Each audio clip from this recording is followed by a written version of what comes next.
It has a multi-point of nature where the solution based on satellite can provide a flexible and very cost-effective answer to support us like fixed or wireless voice and data communication, DTV satellite transmission, and also network distributions. So speaking about the history of satellite hacking stuff, we have to go back to the year 1996, where the Finneman for the first time talked about the low Earth orbit satellite at if I'm not mistaken, it was Black Hat, or maybe they kind of forgot. And then continue in 98, and somehow nobody talked about satellites since the year 2000 until the Spanish guy with the nickname Warsman talked about the DTV satellite hacking. And me and my colleagues for the Andy here in Hacking the Box like 5 years ago, we talked about the possibility of hijacking TSAT connection, and we made some progress year after year, extending our research in the TSAT mainly. And then there's Adam Murray in 2009 talking about his previous research done like 10 years ago at the time. Because he said, I told him, he was inspired by my talk, because I tried to invite all the satellite hackers, because I believe that there are many people who understand deeply about the satellite in terms of technical or maybe security, but maybe they don't have chance to actually expose it, maybe because the topic is not really popular. And then he finally came with the subject satellite hacking for profit, fun and profit. Continued with another Spanish guys, Leonardo, I don't know, Ferreira and Christian Martorella. And this year, my extension of the satellite topic is about satellite telephony security. The original title was Security Might Be Seen But Cannot Be, but apparently Dylan has better suggestion on the title, what is and what will never be about the satellite telephony system. Speaking about the satellite phones, it is a personal communication system that has low-cost usage and can be used where no GSM coverage exists. And now, I think it's 2006 or 2008, the data communication and fax services are available through the satellite phone. And to imagine how the satellite phone is being used, you can like say, for example, you're in a shipping boat or a yacht, calling maybe family, and or maybe just lost in the mountain, way of fun, asking for help, or during the time of disaster, like in 2004, Indonesia, and also maybe some part of Malaysia and Thailand, India. We had a tsunami, and then most of NGOs at that time suddenly bring all the latest gadgets of satellite device, and well, as I said, at the same time I made some progress on the research on this particular subject as well. Or being used in the military, like in Afghanistan war or in Iraq war by United States military, or maybe alleged terrorists that use satellites. It's really broad users that use satellite system, or maybe just a rich guy who was like skating. Hey, yeah. So the satellite telephone system is solely on the technology development progress. It's showing a huge improvement from time to time. For example, the terminal, or we call it mobile earth station, the size has been reduced and now getting smarter. This is a terrestrial. This one is also terrestrial. This one is global star. It has like a huge antenna. This one is Ericsson-based mobile phone that it works dual mode, GSM, and also the satellite used by SS, and then expanded to Inmarsat. What's funny with this interesting part with this mobile phone is Ericsson is no longer produced this model. Somehow they give away the design model to SS, and SS maybe, I'm not sure, because last time I spoke with them, they have planned to produce a new handset model based on the previous Ericsson, but after 3 years, still no progress. But what's interesting with this mobile phone, it enables roaming between two operators, between SS and also Inmarsat. And then this one is Iridium. And this is the interesting one. It's the Electrobit. It's new. It's smartphone. It's satellite phone as well. It's running Windows Mobile. So you'll know what I'm going to talk about later on. So let's talk about the network of the satellite telephone system. Before that, a brief introduction about how satellites work. The satellite is a communication system which is basically a radio relay station in orbit above the Earth that receives and then amplifies, redirect analog and digital signals carried on specific radio frequencies. We have known some low Earth orbit satellites that like 500 to 2,000 kilometers above the Earth, and at this we call it GEO, low Earth orbit. A satellite can circle the Earth in approximately 1.5 hours, and basically these orbits are much closer to the Earth and require those satellites to travel at very high speed in order to avoid being pulled out of the orbit by Earth gravity. And then we have medium Earth orbit, which is like 8K to 20K kilometers above the Earth, and these orbits are primarily reserved for communication satellites that covers like North and South Pole. This is like, if we pay attention on the shape, it's oval shaped orbit.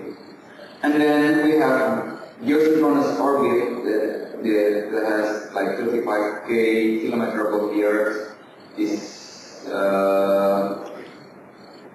basically the satellite travels the same direction at the same speed as the Earth rotation on its axis. So it will take like 24 hours to complete the full trip around the globe. And because of that, the satellite will appear stationary with respect of the specific location on the Earth. For example, if the satellite position above Indonesia or Borneo, it will like stay there because of the speed and the direction. And we have another one, highly elliptical orbit is quite rare. It's over like 35K apogee. Now, some satellite phone system use satellites in geostationary orbit, which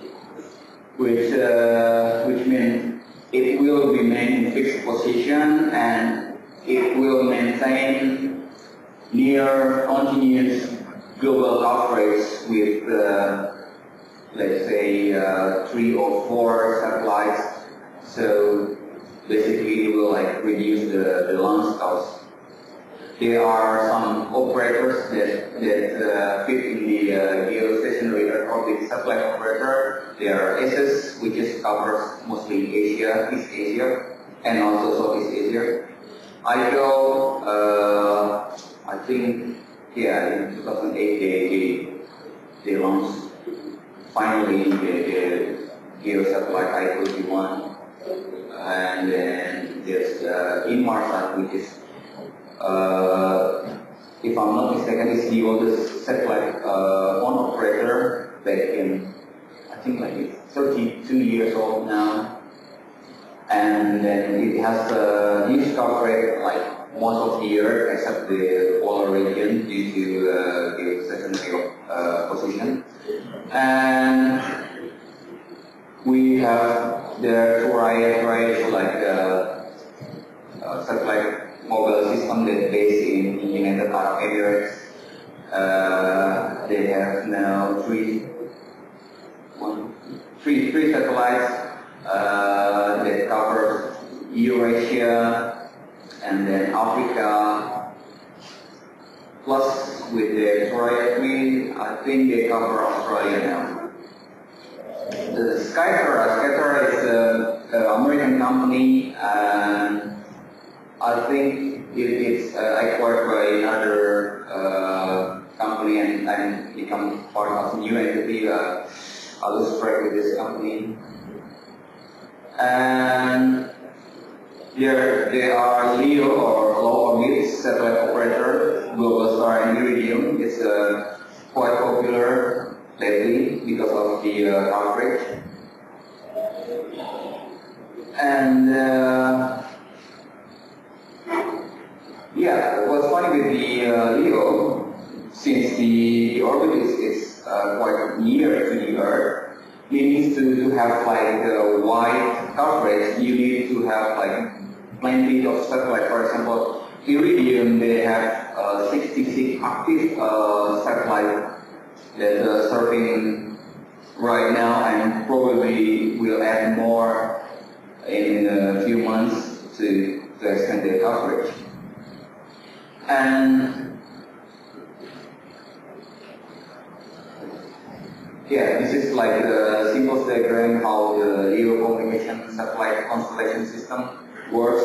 So basically, there's a gateway system that will forward your call or taking care of incoming call from the PSTN or cellular.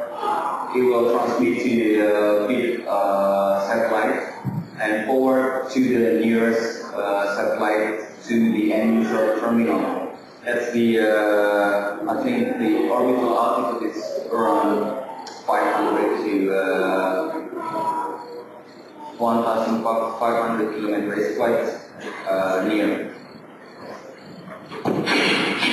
Then we have to understand the frequency band definition. It's because the satellite will transmit information within the radio frequency band, and the frequency band most used by satellite communication is C-band and some of the higher KU band. And I believe in the next year we'll see the huge usage of KU band due to range and frequency that can be covered by that particular band. And One access method that used by the satellite system to transmit the data or the voice or whatever they need to transmit. It's usually done by this method. It's called the CDMA, Condition Multiple Access. It's basically a sharing usage of the satellite transponder, as you can see in the diagram, by a number of carrier signals in which each carrier will use the same frequency band at different time in sequential order. So each time the signal will be compressed to the highest speed first and be transmitted on its own time one by one. So, well, this is like time frame structure and time slots explaining each frame has a specific time slot.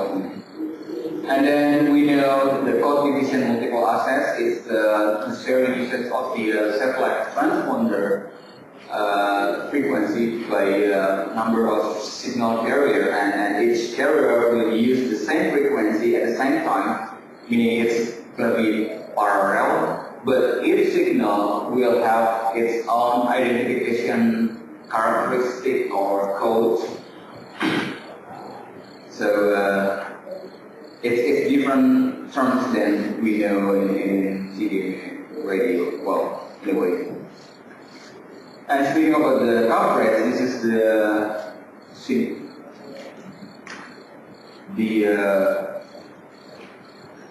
simple or maybe a simple diagram of the coverage of low Earth satellite orbits. As you can see, there are many satellites, and this one is geostationary, which is in Marsat. It has like 3 or maybe 4 satellites that can cover the whole area of the Earth except the pole. And this one is tried that only cover specific area.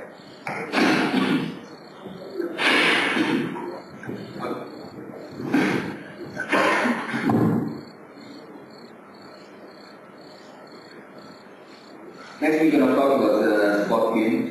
Since the mobile services are provided in a large regional coverage area, for example here, Eastern Asia, covering Japan, Indonesia, and India, it will define by the orbital position and of the geosynchronous satellite and also the satellite payload performance. The subscribers that located anywhere in the coverage may have full use of this system, and this is like the typical distribution of the spot beam. It looks like a beehive. And this is the L-band spot beam for a mobile satellite user.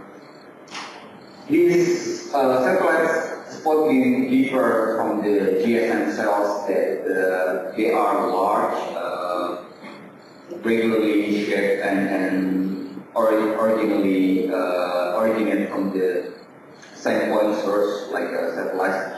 Then they are synchronized, and because of their large size, it can cover like several hundred kilometers in diameters. They overlap national boundaries and also the surface area. Meanwhile, the GSM cells are very small, irregular, and it really depends on the terrain features, and also originated from different geographical positions. For example, here maybe one BTS placed on the topography, the other one maybe like for example in Indonesia you can see some BTS installed in the mountain or hills.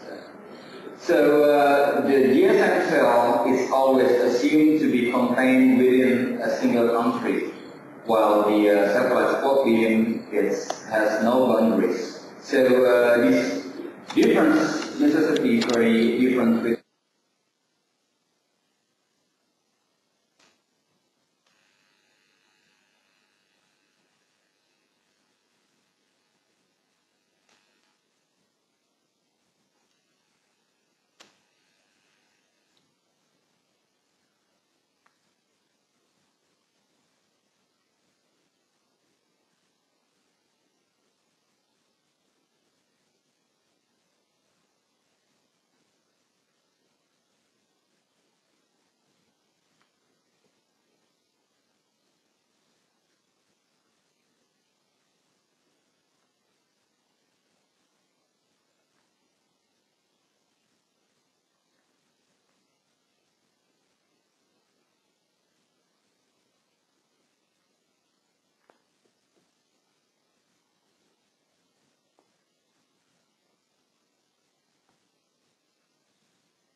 used to encrypt the location update or IMSI attach process. So it's a bit tricky to actually exploit it. And then they have GMR extended services, which is like single hop from terminal to another terminal in order to avoid a large delay, because we deal with a satellite associated with the double satellite hop from mobile terminal to another mobile terminal call through the satellite.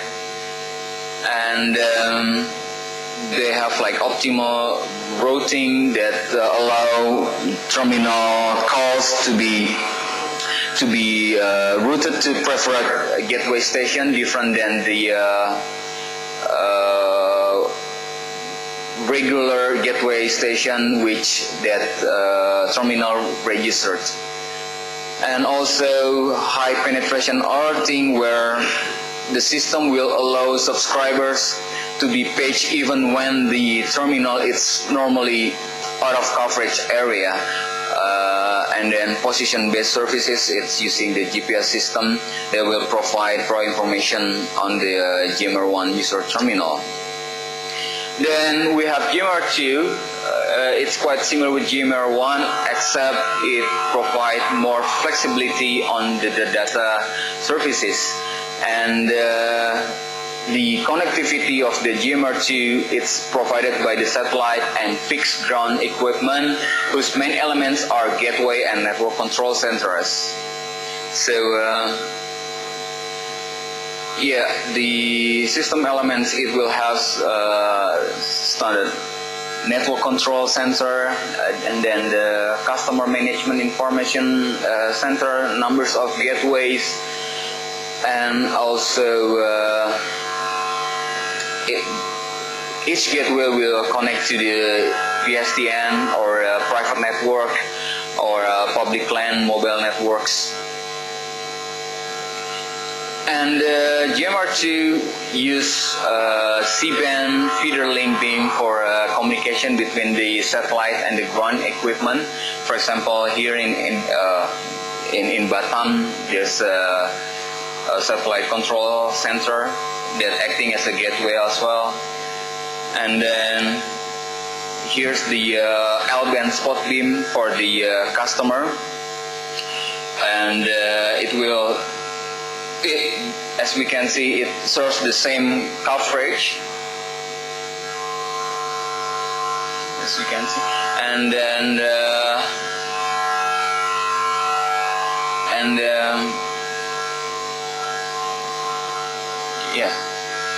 for example, like here, there's a fishing boat in China Sea from Japan that is waiting for Indonesian fishing boat. They do transaction over the sea, avoiding taxes, etc.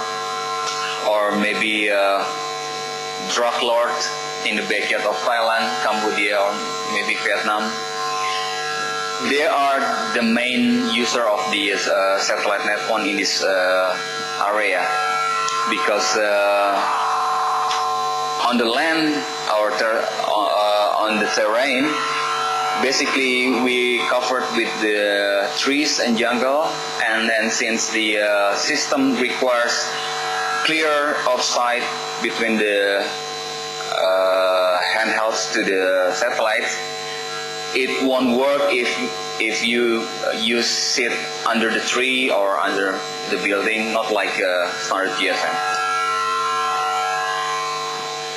And from the functional point of view, the gateway implements some sort of like radio modem function of the terrestrial BTS, as we can say that, and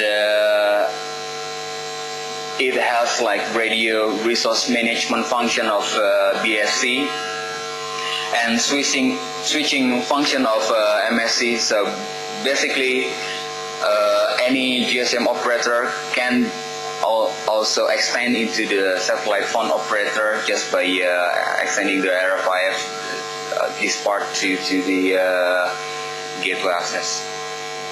And next, we're going to talk about the GMR satellite monitoring system, or many of us always interpret the word monitoring with intercepting. So why satellite phone interception? It has many reasons. As bigger excuses, law enforcement requires the typing. They put some sort of like law enforcement device owned in the gateway, try to sniff almost everything that through the network. And also we can do interception on the test equipment because it has debug mode enabled most of the time. And also limited use of encryption. As we know, as I said earlier, the encryption A5/2, it's used for the data or the content, while the A51 is only used for the protecting the input. And also we can do interception on modifiable phone equipment. I think last year Carsten Knoll made a presentation about the GSM sniffing using I forgot the brand, Siemens C something model. In order to success to do like interception, we can do something tactical interception that will receive L-band from the satellite and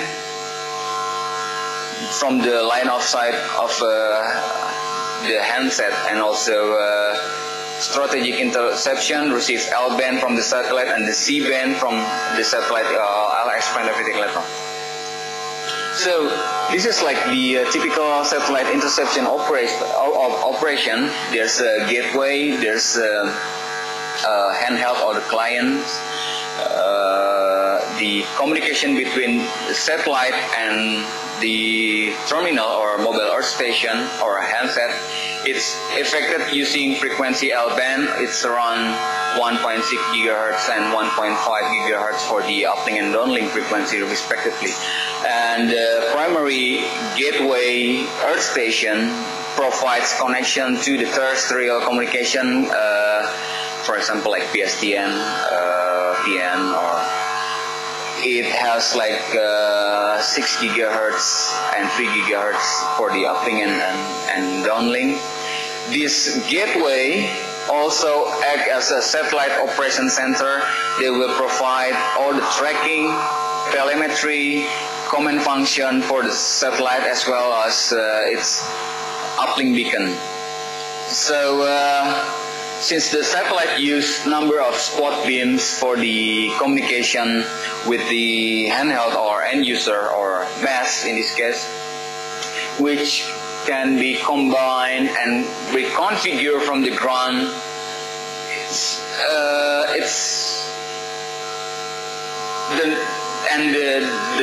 the fact that it's the network use GPS position provided by the mass, and it will report it to the gateway in order to get the correct spot beam.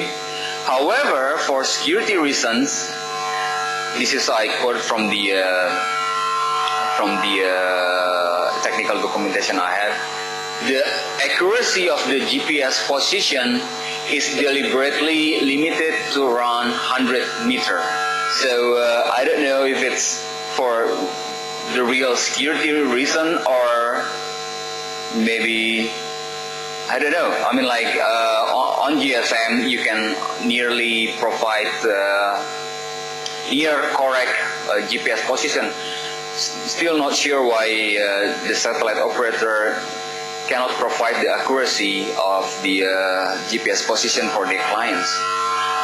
Maybe they're afraid the client will be a target for rockets. I don't know. So the first method is doing tactical satellite operation, meaning that you will have some sort of equipment, mobile equipment, that do monitoring of the satellite stream it's limited to 1.5 gigahertz because you're not client. And you have to be near the target or victim, basically anywhere that radio line of sight. So see this monitoring system, it's basically done by some operational team on the ground, providing the real-time intercept for the handset user, for the local operation center. And this system, it's portable and can be rapidly disassembled and moved to another area. It's relatively cheap, and it's a good choice of intercepting or monitoring location that use one antenna mast, and it will provide great range. The handset uplink signal with this line of sight to the client, and it's usually operated on by intelligence bodies or military. And it has, well, this is the simple version of the equipment. It has a satellite antenna and then the uplink antenna on the different channels. There's a down converter with the intermediate frequency that will carry the data and the shift as an intermediate step in transmission and reception. And what we can get from this tactical method is some sort of call analysis. It has like spot beams ID, GPS coordinates, operating frequency, date, time, duration calls, mass IMSI, GPS coordinate, etc. And also encryption algorithm.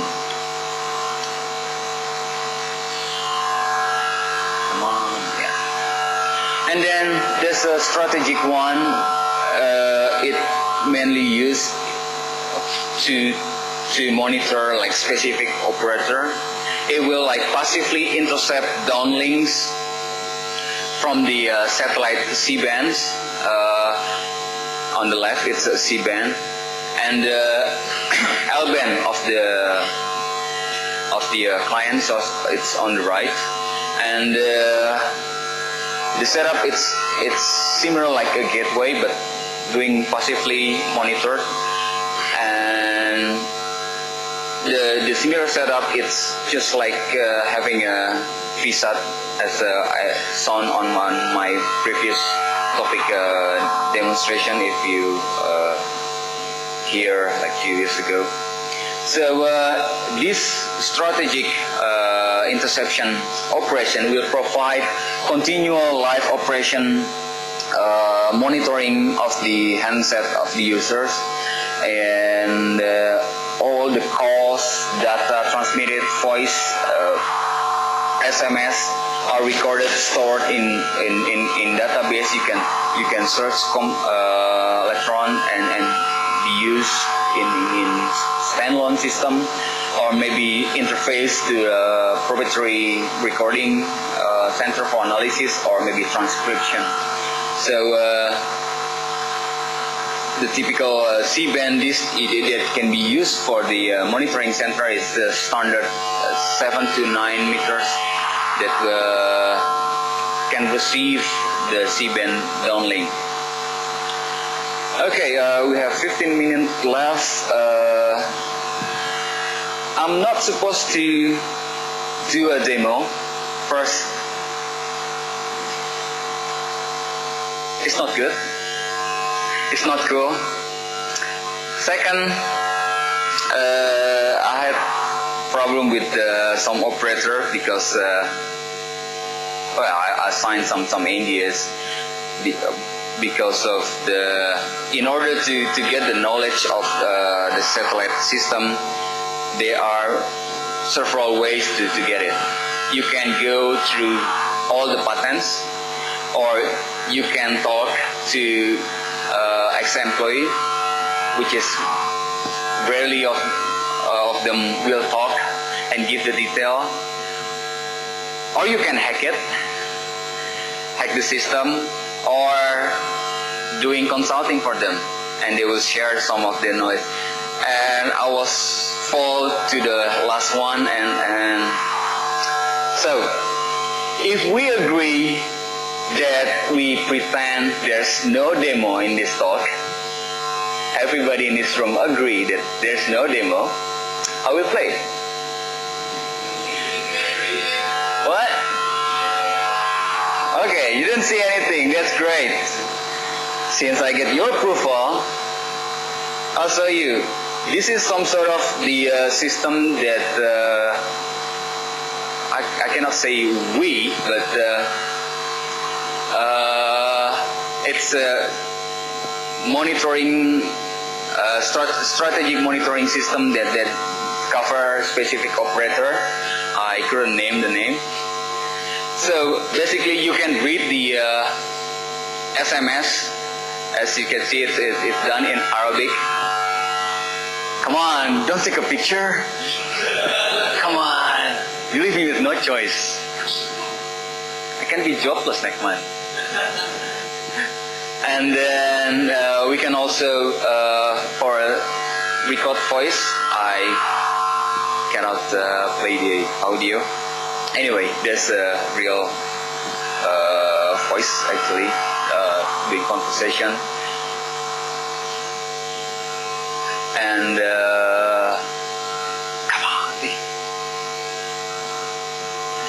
And as we can see, the information that we can get from this particular setup is numbers, dates, duration of calls, or time that communication happens, TMC information, and dial number or caller ID if there's a caller ID, IMSI, but only the last few digits, email,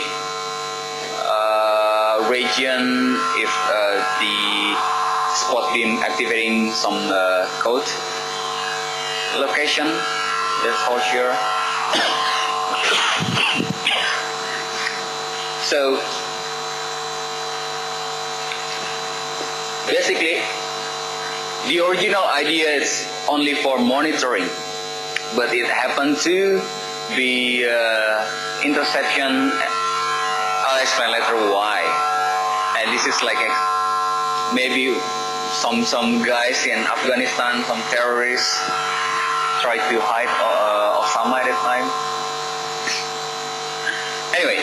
So yeah, basically by doing passive monitoring, we can collect all the information and that done by the clients in the specific regions. See, not cool. Okay, so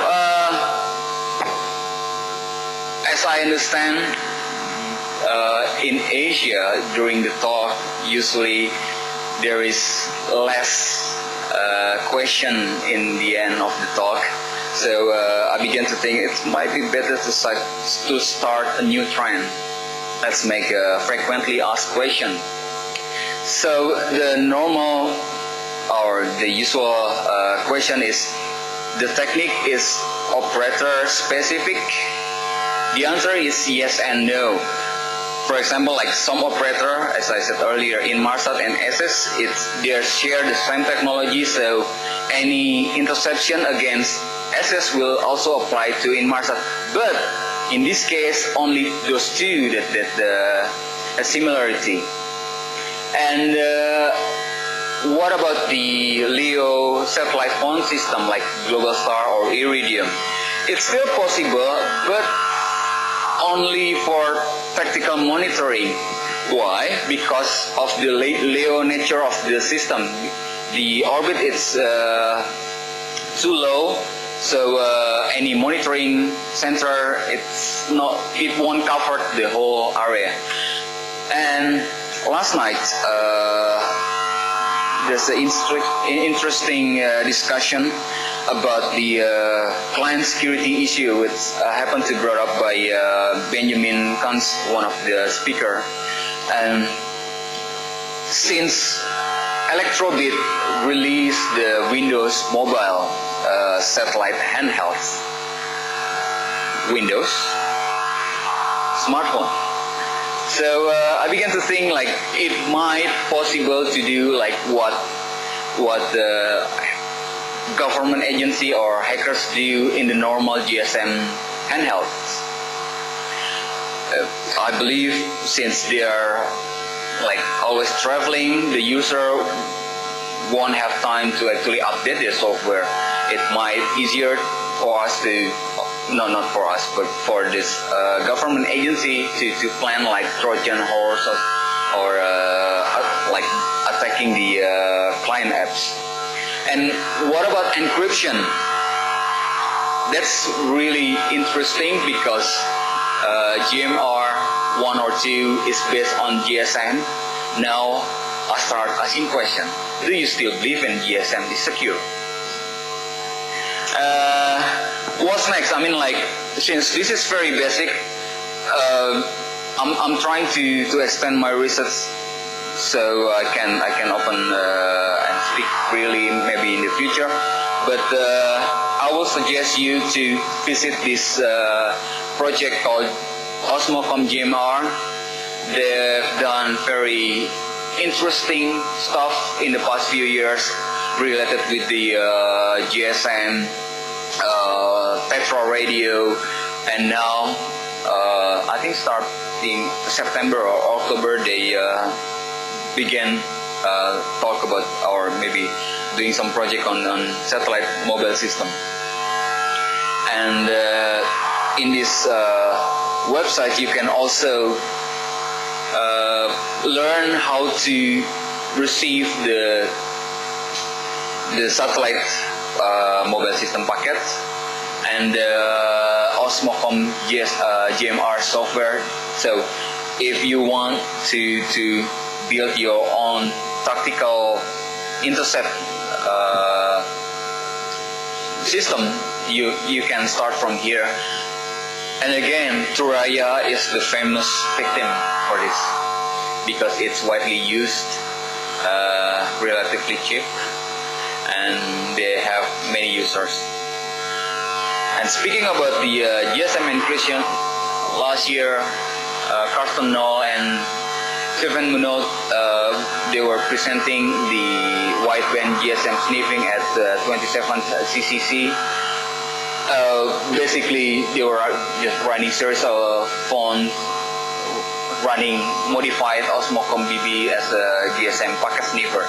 And since the GSM A51 encryption can be cracked in seconds, the complexity of the wireless phone snooping moved to the signal processing, and I believe some initiative already take a look on the how GMR implementation on this encryption algorithms. And interesting note is like for decades this cellular industry comprised the cell phones chip maker and the network operator. They keep their hardware and the system level of software as well as GSM protocol stack implementation close. I can tell you that it's not only GSM, all the GMR technology implementation also close. That is why I say there's at least 4 options for you in order to understand the satellite phone system, how it works. It's either you become part of them, work with them, or you can start hacking or working as a consultant. So I think that's the end of my presentation today. I do hope this satellite specific area can be an interesting subject for you hackers or general public to start looking at this technology, because maybe it's almost forgotten. Not many people remember that, oh, we have satellite system, or we do have satellite phones. So yeah, that's the end of it. So I hope that's clear. Questions? No questions. Good. Thank you. All right. Thank you so much, Jim.